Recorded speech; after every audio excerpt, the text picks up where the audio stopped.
ನಮಸ್ಕಾರ ಗುರುಗಳೇ. ಏನು ಶ್ರೀ ಗುರುಭ್ಯೋ ನಮಃ. ಹರಿ ಓಂ. ನಾರಾಯಣಾಯ ಪರಿಪೂರ್ಣ ಗುಣಾರ್ಣವಾಯ ವಿಶ್ವೋದಯ ಸ್ಥಿತಿಲಯೋ ನಿಯತಿಪ್ರದಾಯ ಜ್ಞಾನಪ್ರದಾಯ ವಿಬುಧಾಸುರ ಸೌಖ್ಯ ದುಃಖ ಸತ್ಕಾರಣಾಯ ವಿತತಾಯ ನಮೋ ನಮಸ್ತೆ. ಅಶೇಷ ವಾಗ್ಜಾಡ್ಯಮಲಾಪಹಂತ್ರೀ ನವಂ ನವಂ ಸ್ಪಷ್ಟ ಸುವಾಕ್ಪ್ರದಾಯಿನಿ ಮಮೇಹ ಜಿಹ್ವಾಗ್ರಸುರಂಗನರ್ತಕೀ ಭವ ಪ್ರಸನ್ನಾ ವದನೆ ಚ ಮೇ ಶ್ರೀಃ. ಅಭ್ರಮಂ ಭಂಗರಹಿತಂ ಅಜಡಂ ವಿಮಲಂ ಸದಾ ಆನಂದತೀರ್ಥಮತುಲಂ ಭಜೆ ತಾಪತ್ರಯಾಪಹಂ. ಯಸ್ಯ ವಾಕ್ಕಾಮಧೇನುರ್ನಃ ಕಾಮಿತಾರ್ಥಾನ್ ಪ್ರಯಚ್ಛತಿ ಸೇವೆ तं ಜಯಯೋಗೀಂದ್ರಂ ಕಾಮಬಾಣಚ್ಛಿದಂ ಸದಾ. ಪೂಜ್ಯಾಯ ರಾಘವೇಂದ್ರಾಯ ಸತ್ಯಧರ್ಮರತಾಯ ಚ ಭಜತಾಂ ಕಲ್ಪವೃಕ್ಷಾಯ ನಮತಾಂ ಕಾಮಧೇನವೇ. ಸತ್ಯಾಭಿಘ್ನಕರಾಬ್ಜೋತ್ಥಾನ್ ಪಂಚಾಶದ್ವರ್ಷಪೂಜಕಾನ್ ಸತ್ಯಪ್ರಮೋದತೀರ್ಥಾರ್ಯಾನ್ ನೌಮಿನ್ಯಾಯ ಸುಧಾರತಾನ್. ಆಪಾದಮೌಲಿಪರ್ಯಂతం ಗುರುಣಾಂ ಆಕೃತಿಂ ಸ್ಮರೇತ್ ತೇನ ವಿಘ್ನಾಃ ಪ್ರಣಶ್ಯಂತೆ ಸಿದ್ಧ್ಯಂತಿ ಚ ಮನೋರಥಾಃ. ಶ್ರೀ ಗುರುಭ್ಯೋ ನಮಃ. ಹರಿ ಓಂ. ಶ್ರೀಮನ್ಮಹಾಭಾರತ ತಾತ್ಪರ್ಯ ನಿರ್ಣಯದ 3ನೇ ಅಧ್ಯಾಯ. ಶ್ರೀಮದಾಚಾರ್ಯರು ಈ ಅಧ್ಯಾಯದಲ್ಲಿ ಅವತಾರಗಳ ಬಗ್ಗೆ, ಭಗವಂತನ ಅವತಾರಗಳ ಬಗ್ಗೆ ತಿಳಿಸ್ತಾ, ನಿನ್ನೆ ತಿಳಿದಂತೆ ಪರಶುರಾಮ ದೇವರ ಅವತಾರವನ್ನ ತಿಳಿದುಕೊಂಡದ್ದು, ಪರಶುರಾಮ ದೇವರು ಯಾಕೆ ಅವತಾರವನ್ನು ಮಾಡಿದ್ದು, ಹೇಗೆ ಅವತಾರವನ್ನು ಮಾಡಿದ್ದು, ಅದೆಲ್ಲ ವಿಚಾರವನ್ನ ತಿಳಿಸಿ, ಇನ್ನು ಮುಂದೆ ರಾಮಾವತಾರ ಕಥಾಂ ವಕ್ತುಂ ತತ್ ಪ್ರಸಕ್ತಿಂ ಆಹ. ಇನ್ನು ಮುಂದೆ ರಾಮಾವತಾರದ ಕಥೆಯನ್ನ ಹೇಳೋರಿದ್ದಾರೆ. ಹೀಗಾಗಿ ಆ ಕಥೆಯನ್ನು ಹೇಳಬೇಕಾದರೆ ಆ ಕಥೆಗೆ ಅನುಗುಣವಾಗಿ ಪ್ರಸಕ್ತಿಯನ್ನ, ಪೂರ್ವ ಸಂದರ್ಭವನ್ನ, ಯಾಕೆ ರಾಮದೇವರು ಅವತಾರವನ್ನ ಮಾಡಿ ಏನು ಮಾಡಿದರು ಎಂಬುದನ್ನ ಹೇಳಬೇಕಾದರೆ ಪೂರ್ವದ ಪ್ರಸಕ್ತಿ, ಪೂರ್ವದಲ್ಲಿ ಏನಿತ್ತು, ಹೇಗೆ ಸಂದರ್ಭ ಹೇಗಿತ್ತು ಎಂಬುದನ್ನ ತಿಳಿಸಿದಾಗ ಮುಂದಿನದನ್ನ ತಿಳಿಸ್ಲಿಕ್ಕೆ ಅನುಕೂಲ ಆಗ್ತದೆ. ಅದಕ್ಕೆ ಮೊಟ್ಟ ಮೊದಲಿಗೆ ಈಗ ರಾಮಾವತಾರವನ್ನ ಕಥೆಯನ್ನು ಹೇಳುವುದಕ್ಕಾಗಿ ತತ್ ಪ್ರಸಕ್ತಿಂ ಆಹ. ಆ ರಾಮದೇವರ ಅವತಾರವನ್ನ ಮಾಡ್ಲಿಕ್ಕೆ ಏನು ಪ್ರಸಕ್ತಿ ಇತ್ತು, ಏನು ಕಾರಣ ಇತ್ತು, ಯಾಕೆ ಮಾಡಬೇಕಾಗಿತ್ತು, ಅದನ್ನ ತಿಳಿಸ್ತಾರೆ. 55ನೇ ಶ್ಲೋಕ. ತತಃ ಪುಲಸ್ತ್ಯಸ್ಯ ಕುಲೇ ಪ್ರಸೂತೌ ತಾವಾದಿದೈತ್ಯೌ ಜಗದೇಕಶತ್ರು ಪರೈರವಧ್ಯೌ ವರತಃ ಪುರಾ ಹರೇಃ ಸುರೈರಜೇಯೋ ಚ ವರಾದ್ವಿಧಾತುಃ. ತತಃ ಪುಲಸ್ತ್ಯಸ್ಯ ಕುಲೇ ಪ್ರಸೂತೌ ತಾವಾದಿದೈತ್ಯೌ ಜಗದೇಕಶತ್ರು ಪರೈರವಧ್ಯೌ ವರತಃ ಪುರಾ ಹರೇಃ ಸುರೈರಜೇಯೌ ಚ ವರಾದ್ವಿಧಾತುಃ ಎಂಬುದಾಗಿ 55ನೇ ಶ್ಲೋಕ ಪದವಿಭಾಗ. ತತಃ ಪುಲಸ್ತ್ಯಸ್ಯ ಕುಲೇ ಪ್ರಸೂತೌ ತೌ ಆದಿದೈತ್ಯೌ ಜಗದೇಕಶತ್ರು ಪರೈಃ ಅವಧ್ಯೌ ವರತಃ ಪುರಾ ಹರೇಃ ಸುರೈಃ ಅಜೇಯೌ ಚ ವರಾತ್ ವಿಧಾತುಃ ಎಂಬುದಾಗಿ ಪದವಿಭಾಗ. ಜನಾರ್ದನ ಭಟ್ಟರ ಟಿಪ್ಪಣಿಯ ಪುಸ್ತಕದಲ್ಲಿ ಪರೈರವಧ್ಯ ಅಂತಾಗಿದೆ ಮತ್ತು ಸುರೈರಜೇಯೋ ಅಂತಾಗಿದೆ. ಅದನ್ನ ತಿದ್ದುಕೊಳ್ಬೇಕು. ಪರೈರವಧ್ಯೌ ಸುರೈರಜೇಯೌ ಅಂತ ಆಗಬೇಕು. ದ್ವಿವಚನವನ್ನ ಮಾಡಿಕೊಳ್ಬೇಕು. ನೋಡಿ, ಇಲ್ಲಿ ಶಕ್ತಿಯನ್ನ ತಿಳಿಸಿಕೊಡ್ತಾ ಇದ್ದಾರೆ. ತತಃ ಅನಂತರ ಅಂದ್ರೆ ಇಷ್ಟು ಹೊತ್ತು ಪರಶುರಾಮ ದೇವರ ಅವತಾರಗಳ ಬಗ್ಗೆ, ಅಲ್ಲಿಯ ಬಗ್ಗೆ ವಿಚಾರವನ್ನ ತಿಳಿಸಿ ಮುಂದೆ ಹೇಳ್ತಾ ಇದ್ದಾರೆ. ತೌ ಆದಿದೈತ್ಯೌ ತೌ ಆದಿದೈತ್ಯೌ ಜಗದೇಕ ಶತ್ರು ಆದಿದೈತ್ಯರಾದಂತಹ ಅಂದರೆ ಯಾರು ಅಂದ್ರೆ ಹಿರಣ್ಯಾಕ್ಷ ಹಿರಣ್ಯಕಶಿಪು ನಾಮಾನವು ಆದಿದೈತ್ಯವು. ಇವರು ಆದಿದೈತ್ಯರು. ಯಾಕೆ ಅಂತ ಟಿಪ್ಪಣಿಕಾರ ಹೇಳ್ತಾರೆ. ಆದೌ ಭವೌ ದಿತೇಹೆ ಪುತ್ರೌ, ಆದಿಯಲ್ಲಿ ಹುಟ್ಟಿದಂತಹ ದ್ವಿತೀಯ ಮಕ್ಕಳು ಈ ಇಬ್ಬರು ಆದಿದೈತ್ಯರು, ಹಿರಣ್ಯಾಕ್ಷ ಮತ್ತು ಹಿರಣ್ಯಕಶಿಪರು. ಅದನ್ನು ಹೇಳಿದ್ದು ತೌ ಆದಿದೈತ್ಯೌ. ಇವರು ಹೇಗಿದ್ದಾರೆ? ಜಗದೇಕ ಶತ್ರು, ಜಗತ್ತಿಗೆ ಮುಖ್ಯ ಶತ್ರುಗಳು ಇವರು. ಅಂತಹ ದುಷ್ಟ ಕೆಲಸವನ್ನ, ಅಷ್ಟು ತೊಂದರೆಯನ್ನ, ಪೀಡೆಯನ್ನ ಮಾಡಿದಂತಹ ವ್ಯಕ್ತಿಗಳು ಜಗದೇಕ ಶತ್ರು.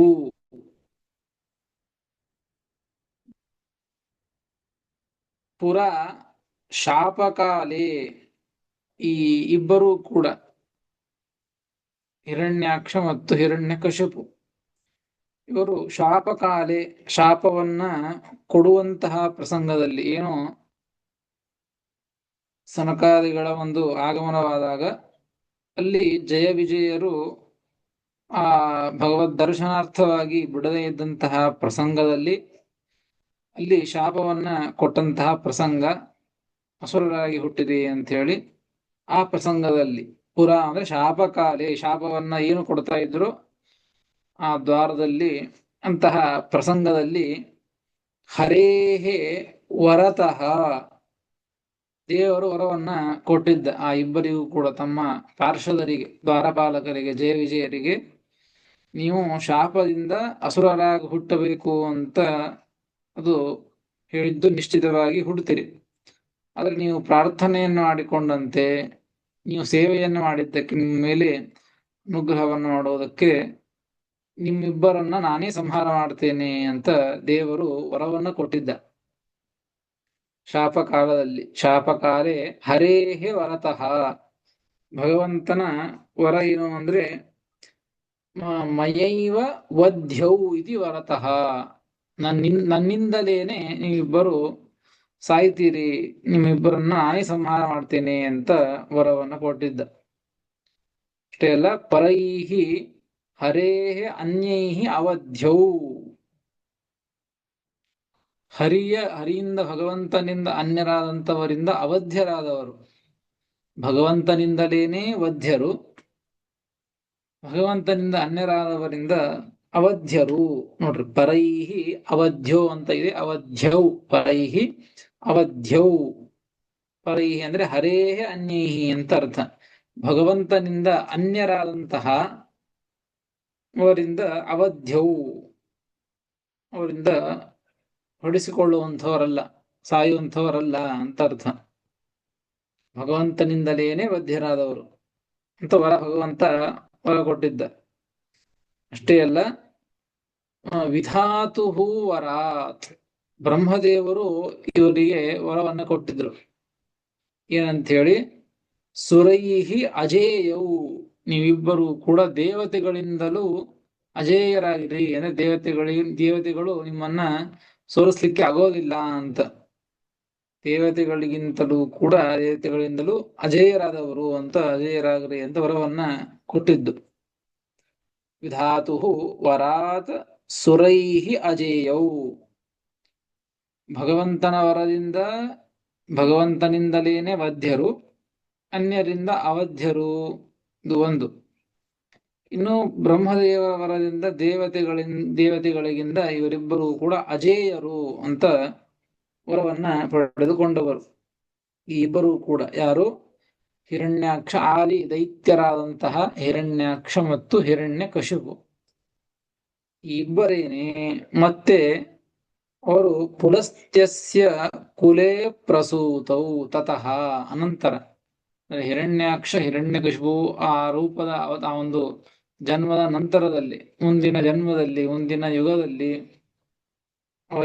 ಅದೇ ಇಬ್ಬರೇನೆ ಪುಲಸ್ತ್ಯಸ್ಯ ಕುಲೇ ಪ್ರಸೂತವು, ಪುಲಸ್ತ್ಯ ಋಷಿಗಳ ಕುಲದಲ್ಲಿ ಆ ಇಬ್ಬರು ಕೂಡ ಮತ್ತೆ ಹುಟ್ಟಿದರು.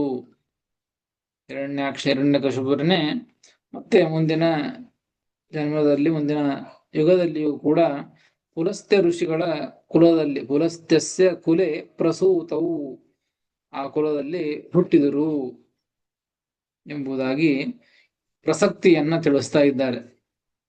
ರಾಮದೇವರ ಅವತಾರದ ಪ್ರಸಕ್ತಿಯನ್ನ, ರಾಮದೇವರು ಎದಕ್ಕೆ ಅವತಾರವನ್ನು ಮಾಡಬೇಕು ಅಂತಂದ್ರೆ, ಈ ದೈತ್ಯರು ಹುಟ್ಟಿದ್ದಾರೆ. ಹಿಂದಿನ ಹಿಂದಿನ ಯುಗದಲ್ಲಿ ಯಾರು ಹಿರಣ್ಯಾಕ್ಷ ಹಿರಣ್ಯಕಶಿಪು ಅಂತಾಗಿದ್ರು, ದೇವರ ವರದಿಂದ ಅವಧ್ಯರು, ತನ್ನಿಂದಲೇ ವಧ್ಯರು, ಬ್ರಹ್ಮದೇವರ ವರದಿಂದ ಯಾವ ದೇವತೆಗಳಿಂದಲೂ ಎಲ್ಲ ದೇವತೆಗಳಿಗಿಂತಲೂ ಕೂಡ ಅಜೇಯರು ಅಂತ ವರವನ್ನ ಪಡೆದುಕೊಂಡಿದ್ರು. ಅಂಥವರನ್ನ ಸಂಹಾರ ಮಾಡುವುದಕ್ಕಾಗಿ ಭಗವಂತ ಅವತಾರ ಮಾಡಬೇಕಾಗಿದೆ. ಹಾಗಾದರೆ ಭಗವಂತನ ಅವತಾರವನ್ನ ತಿಳಿಸಬೇಕಾದರೆ ಈ ಪ್ರಸಕ್ತಿಯನ್ನು ಮೊದಲಿಗೆ ತಿಳಿಸಬೇಕು ಅಂತ, ಅದಕ್ಕೆ ಶ್ರೀಮದಾಚಾರ್ಯರು ಈ ಶ್ಲೋಕದಿಂದ ಆ ಪ್ರಸಕ್ತಿ ತಿಳಿಸ್ತಾ ಇದ್ದಾರೆ. ಮೊಟ್ಟ ಮೊದಲಿಗೆ ಆ ಇಬ್ಬರು ಕೂಡ ಪುಲಸ್ತ್ಯ ಋಷಿಗಳ ಕುಲದಲ್ಲಿ ಹುಟ್ಟಿದರು. ತೌ ಪ್ರಸೂತೌ ಅಂತ ತಿಳಿಸ್ತಾರೆ. ಈ ಶ್ಲೋಕದಲ್ಲಿ ಹೇಳಿದ್ದು ಬ್ರಹ್ಮದೇವರ ವರದಿಂದ ಅಜೇಯರು ಅಂತ ಹೇಳಿದ್ದು, ಅದನ್ನೇ ಮುಂದಿನ ಶ್ಲೋಕದಲ್ಲಿ ವಿವರಣೆಯನ್ನು ಮಾಡ್ತಾರೆ. ವಿಧಾತು ವರ ಇತ್ಯುಕ್ತಂ ವಿಷದಯತಿ. ಬ್ರಹ್ಮದೇವರ ವರ ಅಂತ ಏನು ಹೇಳಿದ್ರಲ್ಲ, ವರದಿಂದ ಅಂತ ಹೇಳಿ, ಅದನ್ನೇ ವಿಸ್ತಾರವಾಗಿ ಈ ಶ್ಲೋಕದಲ್ಲಿ ಏನು ವರ, ಹೇಗೆ ವರ ಅಂತ ಅದನ್ನ ತಿಳಿಸಿಕೊಡ್ತಾ ಇದ್ದಾರೆ. 56ನೆಯ ಶ್ಲೋಕ. ಸರ್ವೈರಜೇಯಃ ಸ ಚ ಕುಂಭಕರ್ಣಃ ಪುರಾತನೇ ಜನ್ಮನಿ ಧಾತುರೇವ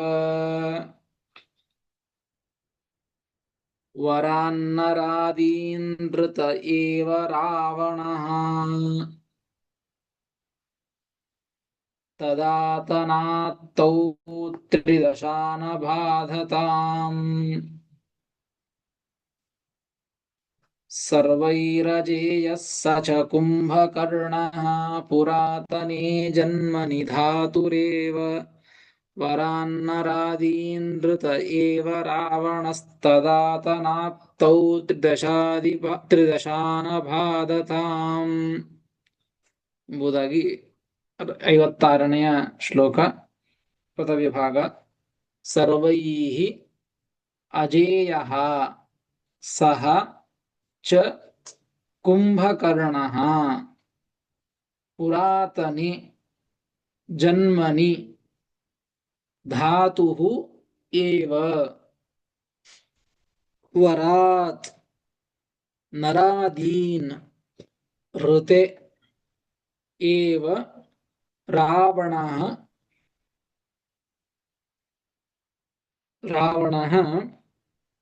ತದಾತನಾತ್ ತೌ ತ್ರಿದಶಾನ್ ಅಬಾಧತಾಂ ಎಂಬುದಾಗಿ ಪದವಿಭಾಗ. ಬ್ರಹ್ಮದೇವರ ವರವನ್ನೇ ಏನು ಅಂತ ತಿಳಿಸಿಕೊಡ್ತಾ ಇದ್ದಾರೆ. ಅಂದ್ರೆ ಈ ಇಬ್ಬರೂ ಕೂಡ ಬ್ರಹ್ಮದೇವರ ವರವನ್ನ ಪಡೆದುಕೊಂಡು ಬಂದು ಪುಲಸ್ತ್ಯ ಋಷಿಗಳ ಕುಲದಲ್ಲಿ ಹುಟ್ಟಿದರು. ರಾವಣ ಮತ್ತು ಕುಂಭಕರ್ಣ ಅಂತ ಆ ಹೆಸರಿನಿಂದ ಹುಟ್ಟಿದರು. ಯಾವ ಆದಿಯಲ್ಲಿ ಹಿರಣ್ಯಾಕ್ಷ ಹಿರಣ್ಯಕಶಿಪು ಅಂತ ದಿತಿದೇವಿಯ ಮಕ್ಕಳಾಗಿ ಹುಟ್ಟಿದರು. ಅವರಿಗೆ ಮತ್ತೆ ಬ್ರಹ್ಮದೇವರ ವರದಿಂದ ಮುಂದಿನ ಜನ್ಮದಲ್ಲಿ ಮುಂದಿನ ಯುಗದಲ್ಲಿ ರಾವಣ ಕುಂಭಕರ್ಣ ಅಂತ ಹುಟ್ಟಿದರು. ಆ ರಾವಣ ಕುಂಭಕರ್ಣರಾಗಿ ಹುಟ್ಟುವಾಗ ಯಾವ ರೀತಿಯಾದಂತಹ ವರವನ್ನ ಪಡೆದುಕೊಂಡು ಹುಟ್ಟಿದರು ಅಂತ ಆ ವರದ ವಿಸ್ತಾರವನ್ನ ಹೇಳ್ತಾ ಇದ್ದಾರೆ. ಪುರಾತನಿ ಜನ್ಮನಿ ಹಿರಣ್ಯಾಕ್ಷ ಜನ್ಮನಿ ಅಂದ್ರೆ ಹಿಂದಿನ ಜನ್ಮ, ಹಿರಣ್ಯಕಶಿಪು ಹಿರಣ್ಯಾಕ್ಷರಾದಂತಹ ಪ್ರಸಂಗ. ಆ ಜನ್ಮದಲ್ಲಿ ಮೊದಲಿಗೆ ಹಿರಣ್ಯಾಕ್ಷನ ಬಗ್ಗೆ ಹೇಳ್ತಾ ಇದ್ದಾರೆ. ಹಿರಣ್ಯಾಕ್ಷ ವರವನ್ನ ಪಡೆದುಕೊಂಡ ಅಂತ ಹೇಳ್ತಾ ಇದ್ದಾರಲ್ಲ, ಹೇಗೆ ವರವನ್ನ ಪಡೆದುಕೊಂಡ ಅಂತ. ಪುರಾತನಿ ಜನ್ಮನಿ ಹಿರಣ್ಯಾಕ್ಷ ಜನ್ಮನಿ ಧಾತು ಏವ ವರಾತ್. ಆ ಹಿರಣ್ಯಾಕ್ಷನಾಗಿ ಇದ್ದಾಗ ತಪಸ್ಸನ್ನ ಆಚರಣೆ ಮಾಡಿ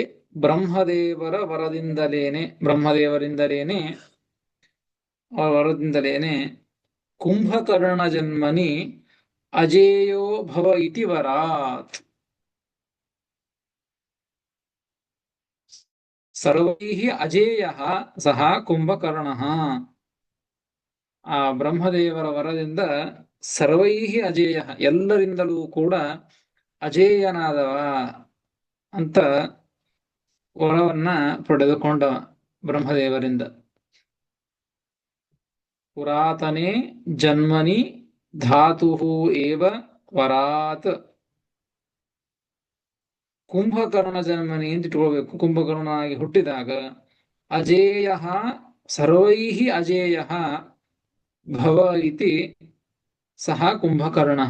ಆ ಕುಂಭಕರ್ಣ ಆ ರೀತಿಯಾಗಿ ವರವನ್ನ ತೆಗೆದುಕೊಂಡಿದ್ದ. ಅಂದ್ರೆ ಬ್ರಹ್ಮದೇವರು ಆ ರೀತಿಯಾಗಿ ಅವನಿಗೆ ವರವನ್ನ ಕೊಟ್ಟಿದ್ರು. ಯಾರಿಂದಲೂ ಕೂಡ ಸೋಲುವಂತೆ ಇಲ್ಲ, ಸೋಲಂಗಿಲ್ಲ ನೀನು, ಎಲ್ಲರಿಂದಲೂ ಕೂಡ ಎಲ್ಲರನ್ನೂ ನೀನೇ ಗೆಲ್ತಿ ಅಂತ ಆ ರೀತಿಯಾಗಿ ವರವನ್ನ ಕೊಟ್ಟಿದ್ರು. ಇದು ಕುಂಭಕರ್ಣನ ವರ. ಇನ್ನು ರಾವಣನ ವರವನ್ನು ಹೇಳ್ತಾರೆ ಮುಂದಿನ 2 ಪಾದಗಳಲ್ಲಿ. ತದಾತನಾತ್ ರಾಮಜನ್ಮನಿ ಭವಾತ್ ವರಾತ್. ತದಾತನಾತ್ ಅಂದ್ರೆ ಆ ವರದಿಂದ ಅಂತರ್ಥ. ವರದಿಂದ ಇಂತಹ ಯಾವ ವರದಿಂದ ಅಂದ್ರೆ ಭವಾತ್ ವರಾತ್, ರಾವಣ ಜನ್ಮನಿ, ರಾವಣನ ಜನ್ಮವಾದಂತಹ ಪ್ರಸಂಗದಲ್ಲಿ ರುದ್ರದೇವರ ವರದಿಂದ, ಭವಾತ್ ವರಾತ್ ರುದ್ರದೇವರ ವರದಿಂದ ನರವಾನರಾದೀನೃತೆ. ಶ್ಲೋಕದಲ್ಲಿದ್ದದ್ದು ನರಾದೀನೃತೆ ಅಂತ ಇದೆ. ಆದಿಶಬ್ದದಿಂದ ವಾನರವನ್ನ ತೆಗೆದುಕೊಳ್ಳಬೇಕು. ನರವಾನರಾದೀನೃತೆ ಸರ್ವೈಃ ಅಜೇಯ. ರಾವಣ ರುದ್ರದೇವರ ವರವನ್ನ ಪಡೆದುಕೊಂಡಿದ್ದ. ಏನಂತ ಹೇಳಿ, ನರವಾನರಾದೀನೃತೆ, ಮನುಷ್ಯರು ಮತ್ತು ಕಪಿಗಳು ಇವು ಮೊದಲಾದಂತಹ ಆ ಜೀವರಿಂದ ನಾನು ಅಜೇಯನಾಗಬೇಕು. ನರವಾನರಾದೀನೃತೆ ಸರ್ವೈಃ ಅಜೇಯ, ಎಲ್ಲರಿಂದಲೂ ಕೂಡ ಅಜೇಯನಾಗಿದ್ದ. ಒಟ್ಟಾರೆ ಇಬ್ಬರು ಏನಾಯ್ತು ಹಾಗಾದ್ರೆ, ರಾವಣ ಮತ್ತು ಕುಂಭಕರ್ಣ ಇಬ್ಬರು ಕೂಡ, ಒಬ್ಬ ಬ್ರಹ್ಮದೇವರ ವರದಿಂದ ಅಜೇಯನಾಗಿದ್ದ, ಇನ್ನೊಬ್ಬ ರುದ್ರದೇವರ ವರದಿಂದ ಮನುಷ್ಯರನ್ನ ಕಪಿಗಳನ್ನ ಬಿಟ್ಟು ಎಲ್ಲರಿಂದಲೂ ಕೂಡ ಅಜೇಯನಾಗಿದ್ದ. ಆ ಇಬ್ಬರೂ ಕೂಡ ಅಜೇಯರಾದಂತಹ ತೌ ರಾವಣ ಕುಂಭಕರ್ಣವು, ಅಜೇಯರಾದಂತಹ ಆ ರಾವಣ ಮತ್ತು ಕುಂಭಕರ್ಣರು ಇಬ್ಬರೂ ಕೂಡ ತ್ರಿದಶಾನ್ ಅವಾಧತಾಂ. ಆ ಇಬ್ಬರು ಏನ್ ಮಾಡ್ಲಿಕ್ಕತ್ರು ಅಂದ್ರೆ ತ್ರಿದಶಾನ್ ಅಬಾಧತಾಂ, ಎಲ್ಲ ದೇವತೆಗಳನ್ನ ಬಾಧಿಸಲಿಕ್ಕೆ, ಅವರಿಗೆ ಪೀಡೆಯನ್ನ ಕೊಡ್ಲಿಕ್ಕೆ ಇವರು ಶುರು ಮಾಡಿದರು. ಈ ಬ್ರಹ್ಮದೇವರ ವರವನ್ನ ಪಡೆದುಕೊಂಡು ರುದ್ರದೇವರ ವರವನ್ನ ಪಡೆದುಕೊಂಡು ಆ ಇಬ್ಬರೂ ಕೂಡ ದೇವತೆಗಳನ್ನ ಪೀಡಿಸಲಿಕ್ಕೆ ಪ್ರಾರಂಭ ಮಾಡಿದರು. ತ್ರಿದಶಾನ್ ಅಬಾಧತಾಂ, ಬಾಧಿಸ್ಲಿಕ್ಕೆ ಶುರು ಮಾಡಿದ್ರು ಅಂತ ಈ ರೀತಿಯಾಗಿ ತಿಳಿಸ್ತಾ ಇದ್ದಾರೆ. ಆ ದೇವರ ವರವನ್ನೇ ವಿಸ್ತಾರವಾಗಿ ಶ್ಲೋಕದಲ್ಲಿ ತಿಳಿಸಿಕೊಟ್ಟದ್ದು. ಆಗ ಏನ್ ಮಾಡಿದ್ರು, ಎಲ್ಲ ದೇವತೆಗಳು ಕೂಡ ಈ ರಾವಣ ಕುಂಭಕರ್ಣರ ಒಂದು ಪೀಡೆಗೆ ಒಳಗಾಗಿದ್ರು. ಅದಕ್ಕೆ ಏನ್ ಮಾಡಿದ್ರು ಅಂತಂದ್ರೆ, ಹಿಂದಿನ ಅನೇಕ ಅವತಾರಗಳಲ್ಲಿಯೂ ಕೂಡ ಅಸುರರ ಸೃಷ್ಟಿಯಾದದ್ದು ದೇವತೆಗಳಿಗೆ ಪೀಡೆಯನ್ನು ಕೊಡುವುದು ದೇವತೆಗಳು, ಮತ್ತೆ ಭಗವಂತನ ಹತ್ತಿರ ಬ್ರಹ್ಮದೇವರನ್ನ ಮುಂದೆ ಮಾಡಿಟ್ಟುಕೊಂಡು ಹೋಗಿ ಪ್ರಾರ್ಥನೆಯನ್ನ ಮಾಡೋದು, ಭಗವಂತ ಒಂದು ಅವತಾರ ಮಾಡೋದು, ಸಂಹಾರ ಮಾಡೋದು. ಅದೇ ರೀತಿಯಾಗಿ ಮಾಡ್ತಾ ಇದ್ದಾರೆ.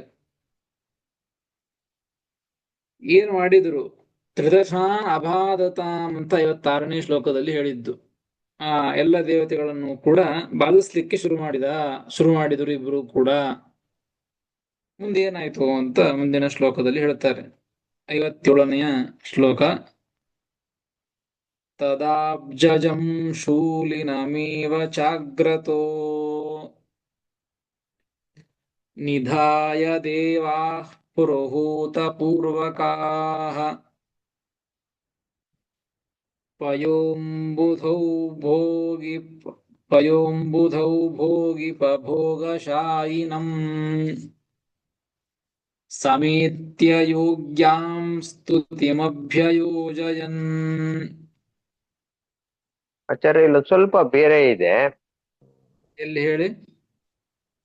ಇದಾದ್ಮೇಲೆ ತ್ವಮೇಕ ಈಶ ಪರಮಸ್ವತಂತ್ರ ಮುಂದಿನ ಶ್ಲೋಕ ಅದಕ್ಕೆ ಇದು ಶ್ಲೋಕ ಮಿಸ್ ಆಗಿದೆ ನಮ್ದು. ಆಗಿದೆ, ಹೌದು. ಈ ಶ್ಲೋಕದಲ್ಲಿ ಭಗವಂತನ ಹತ್ತಿರ ಹೋಗಿ ಸ್ತೋತ್ರ ಮಾಡಿದರು ಅಂತ ಹೇಳ್ತಾ ಇದ್ದಾರೆ. ಮುಂದಿನ ಶ್ಲೋಕಗಳಿಂದ ಏನು ಸ್ತೋತ್ರ ಮಾಡಿದರು ಅಂತ ಹೇಳ್ತಾರೆ. ಈ ಶ್ಲೋಕ ಇದು ಸ್ಮೃತಿಗೆ ಸೇರಿಸಿಕೊಳ್ಬೇಕು. ಇದೊಂದು ಕಾಪಿ ಹಾಕ್ಬಿಡಿ ಆಚಾರ್ಯ, ನಾನು ಬರ್ಕೊಂಡು ಅಂಟಿಸ್ಕೊಂಡ್ಬಿಡ್ತೀನಿ. ತದಾಬ್ಜಜಂ ಶೂಲಿನಮೇವ ಚಾಗ್ರತೋ ನಿಧಾಯ ದೇವಾ ಪುರುಹೂತ ಪೂರ್ವಕಾಃ ಪಯೋಂಬುಧೌ ಭೋಗಿಪಭೋಗಶಾಯಿನಂ ಸಮೇತ್ಯ ಯೋಗ್ಯಾಂ ಸ್ತುತಿಮಭ್ಯಯೋಜಯನ್ ಎಂಬುದಾಗಿ 57ನೆಯ ಶ್ಲೋಕ ಪದವಿಭಾಗ.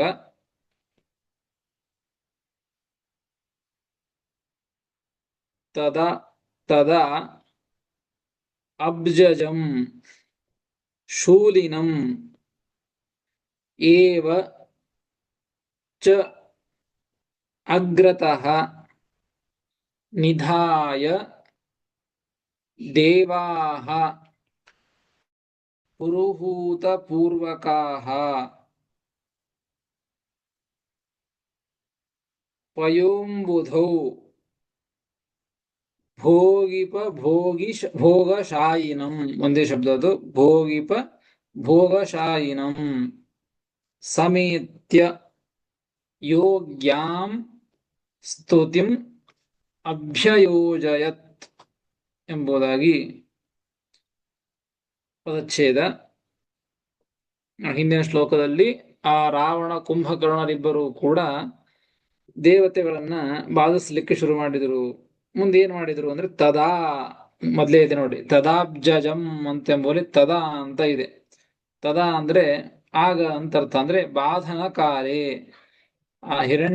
ಆ ರಾವಣ ಕುಂಭಕರ್ಣರು ದೇವತೆಗಳಿಗೆ ಬಾಧಿಸುವಂತಹ ಪ್ರಸಂಗದಲ್ಲಿ, ಬಾಧನ ಕಾಲೇ, ಆಗ ಆ ದೇವತೆಗಳು ಏನ್ ಮಾಡಿದ್ರು ಅಂದ್ರೆ, ಅಬ್ಜಜಂ ಶೂಲಿನಂ ಏವ ಅಗ್ರತಃ ನಿಧಾಯ ಪುರುಹೂತ ಪೂರ್ವಕಾಃ ದೇವಾಃ.